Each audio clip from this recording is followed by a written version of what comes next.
I think what I was trying to do was get a sense of what the problem looks like. So not to make light of the fact that here we are in a conference many years later with many conferences have gone along, and why are we still needing to conference. And the recognition that human beings are essentially tribal. So we stick in small groups, small family groups, our friendships group tend to be very similar.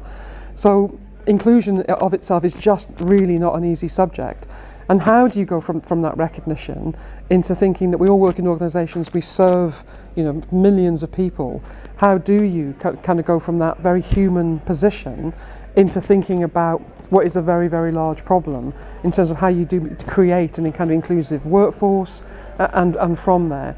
And I was trying to bring an element of humour into it in a sense, because also I think one of the other conversations that's going on, this is a conversation that gets very polarised, it gets very antagonistic, people get very exercised by it, as opposed to recognising that all of us are struggling through how do I work sensibly with other people to serve the people that we serve, but bringing some, I'm trying to find the right word for it, but bringing some ease and comfort into the conversation so people aren't frightened to have the debate.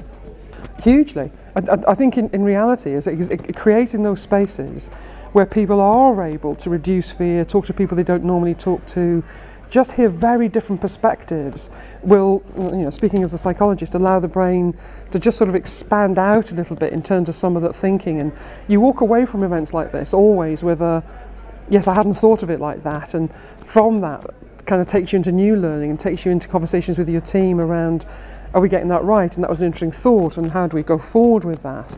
And if you're not going to exercise some of that learning, you're just going to carry on doing the same thing and hoping it's successful. So I think they're hugely important.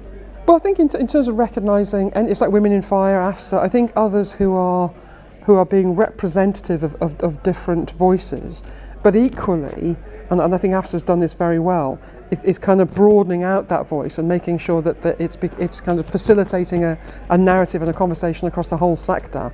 It is really important. And not least, I think, because the more voices you have in a room, so to speak, saying either the same thing or different things, then you're just going to have a better conversation. So it is important. I mean, what I'd like to see is a really significant push, and we are doing it in Kent, and I know we're doing it in other services, but across the whole sector. I'd like to see us being able to recognise very different needs in very, very different people and different groups of people, and have a fantastic understanding of how to meet that need. So everything from, and I mentioned in the speech that we did some work about 5 years ago with people that you would not think were at risk, so 35-year-old white men who you would think would be the obvious kind of customer from our perspective, who would be reasonably safe, only to find that they're very unlikely to ring a fire and rescue service because they feel massively embarrassed about the need to be rescued by other men. So how do we get to other men? How do we get to older LGBTQ people who were criminalised in the past? How do we get to people who don't know that we're free?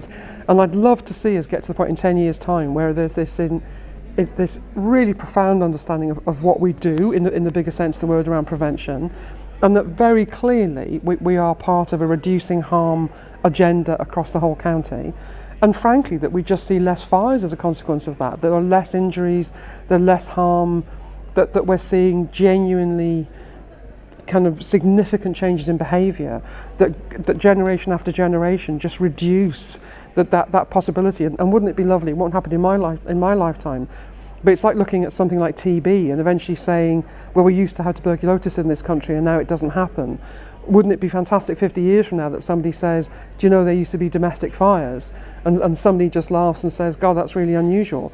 And it just becomes such a rare event that there's a fire because you've either taken it out through building safety legislation, or you've somehow or other kind of affected the generation coming through in their home ownership, that they just recognise some of that trading standards has stopped people selling cheap, crappy chargers. And eventually fires are just so small a part of our society's issues, and that energy can then be spent on all the other things that we're trying to sort, because fire in the end is preventable. And I think that's the one serious message, certainly for me as a chief, that I want to carry on making happen in every possible sense of the word, in every single person in our community.